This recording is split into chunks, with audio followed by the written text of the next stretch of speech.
কেৱল শাক-পাচলি বেপাৰীয়ে মিয়া নহয়, আছে ডাক্তৰ, আছে ইঞ্জিনিয়াৰ, আছে শ্ৰমজীৱী লোক। মিয়া মানে নহয় অশিক্ষিত, নহয় লেতেৰা কাপোৰ পিন্ধি চহৰ নগৰ ঘূৰি ফুৰা মানুহ। কেৱল জাবৰ ভৰোৱা মাছ বেপাৰী, শাক বেপাৰী মিয়াক ভুৱাটো ভুল। মিয়াৰ বিৰুদ্ধে অভিযান চলোৱাসকলক মিয়া অঞ্চললৈ আহিবলৈ আহ্বান। মিয়া মানুহ সহজ সৰল, শ্ৰমজীৱী, অতিথিপৰায়ণ।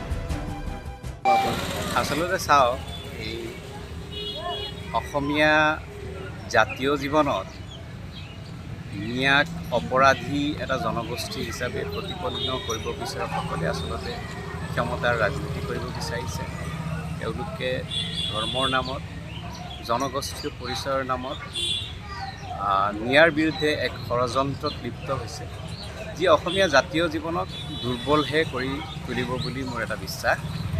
মিয়া মানেই কেৱল অপৰাধ, এইটো কেতিয়াও হ'ব নোৱাৰে।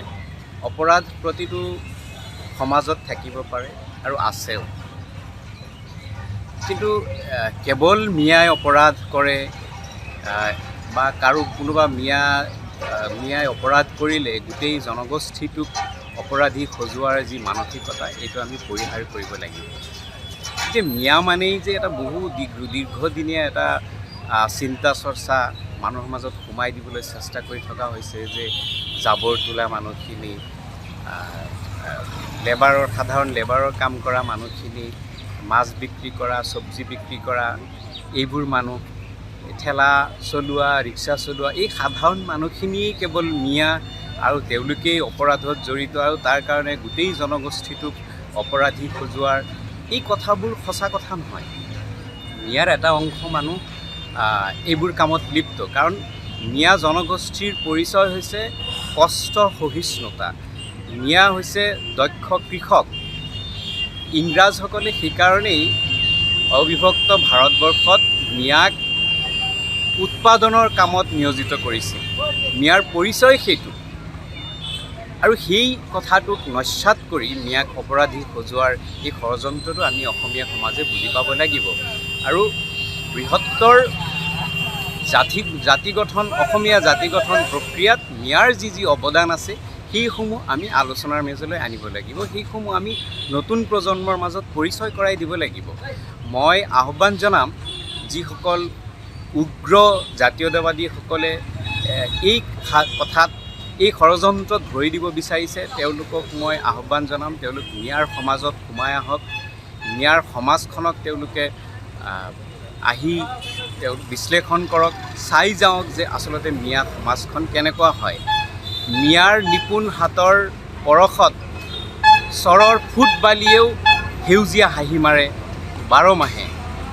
সেই মিয়াক আপোনালোকে কেৱল কোনোবা মিয়াই যদি অপৰাধ কৰিছে তাৰ কাৰণে গোটেই জনগোষ্ঠীটোক অপৰাধী সজাই এক ভাতৃঘাতী সংঘৰ্ষ সৃষ্টি কৰাৰ যি ধৰণৰ এক ষড়যন্ত্ৰ চলিছে, তাৰ বিৰুদ্ধে আমি আচলতে মাত মাতিব লাগিব। নহ'লে বৃহত্তৰ অসমীয়া জাতি গঠন প্ৰক্ৰিয়াত ই বাধাৰ সৃষ্টি কৰিব। গতিকে আমি উচ্চ শিক্ষিত আছে না নাই, সেইটোৱে কৈছোঁ যে এই যে শেহতীয়াভাৱে মিয়াৰ মাজত যি শিক্ষাৰ প্ৰসাৰ ঘটিছে, এই বিষয়বোৰ আলোচনা হ'ব লাগে। মিয়াৰ মাজত আহিলেহে সেই বিষয়বোৰ দেখা পাব মানুহে। মিয়াৰ যিখিনি মিডিয়াত দেখুওৱা হয়, সেই বিষয়খিনি নিৰ্বাচিত বিষয়। মিয়াৰ শিক্ষা, মিয়াৰ সাংস্কৃতিক উত্থান, মিয়াৰ কৃষি বিপ্লৱ, এইবোৰ দেখুৱাব লাগিব। এইবোৰ দেখুৱালেহে আমি নতুন প্ৰজন্মই বুজি পাব যে মিয়াৰ মাজত কিমান শিক্ষিত মানুহ আছে, মিয়াৰ মাজত ডক্তৰ উকিল আছেনে নাই, মিয়াৰ মাজত কলেজ পঢ়োৱা প্ৰফেচৰ আছেনে নাই, মিয়াৰ মাজত আমোলাসকল আছেনে নাই। এই সঁচা কথাবোৰ আমি দেখুৱাবলৈ সক্ষম হোৱা নাই। মিয়াৰ মাজত শিক্ষিত মানুহ আছে, মিয়াৰ মাজত যথেষ্ট শিক্ষিত মানুহ আছে, আৰু মিয়াৰ যি অপৰাধ প্ৰৱণতা এক ধৰণৰ আছে, সেই কথাবিলাক এই শিক্ষিত মানুহখিনিয়েও ভাল পোৱা নাই। এই মানুহখিনিয়েও বিচাৰে যে মিয়াৰ পৰিৱৰ্তন হওক, মিয়া অসমীয়া জাতি গঠন প্ৰক্ৰিয়াত তেওঁলোক আগভাগ লওক, আৰু তেওঁলোকৰ যিখিনি কৰ্ম সেইখিনিক ভাল বুলি আখ্যায়িত কৰক, সেইখিনিক পৰিচয় কৰাই দিয়ক মানুহৰ মাজত। আজিৰ সময়ত আপোনালোকে চহৰত যি মাছ বেপাৰী দেখা পায়, চব্জিৱালা, তাৰপিছত এই ৰাস্তা ঘাটৰ কাম কৰা, অট্টালিকাত কাম কৰা, এই মানুহখিনিয়ে কেৱল মিয়া নহয়। তাৰ বাদেও অসমত বহুত মিয়া আছে, যিসকল ডক্তৰ, ইঞ্জিনিয়াৰ, MLA, তেনেকুৱা ধৰণৰ মানুহ আছে আমাৰ মাজৰ পৰা। তেখেতসকলেও মিয়া। কেৱল মিয়া বুলিলে যে একাকীকৰণ কৰি আছে, যে কেৱল এই মানুহখিনি মিয়া, তেনেকুৱা কিন্তু নহয়। গতিকে মই অনুৰোধ জনাম যে আপোনালোকে আমাৰ মিয়া সমাজত আহি কেনে চাই যাওক যে আমাৰ মানসিকতা কেনেকুৱা, আমি আপ্যায়ন কৰিব জানো নে নাজানো, সেই ভাৰতীয় পৰম্পৰাৰ অতিথি দেৱ ভৱক আমি সন্মান জনাও নে নজনাও। গতিকে মোৰ আহ্বান থাকিব যে আপোনালোকেও এই কেৱল তুচ্ছ তাচ্ছিল্য কৰি আমাক তেনেকুৱা ধৰণৰ একাকীকৰণ যাতে নকৰে, আৰু আমাৰ যিসকল উঠি যোৱা ভৱিষ্যত প্ৰজন্মৰ আমাৰ পৰা যিসকল শিক্ষিত ব্যক্তি উঠি গৈছে, তেখেতসকলেও এইবিলাক ক্ষেত্ৰত মাত মাতিব, যাতে আমাৰ এই কমিউনিটিটো আৰু ডেভেলপ হ'ব পাৰে। গতিকে নিউজ ডেস্ক, পূৰ্ব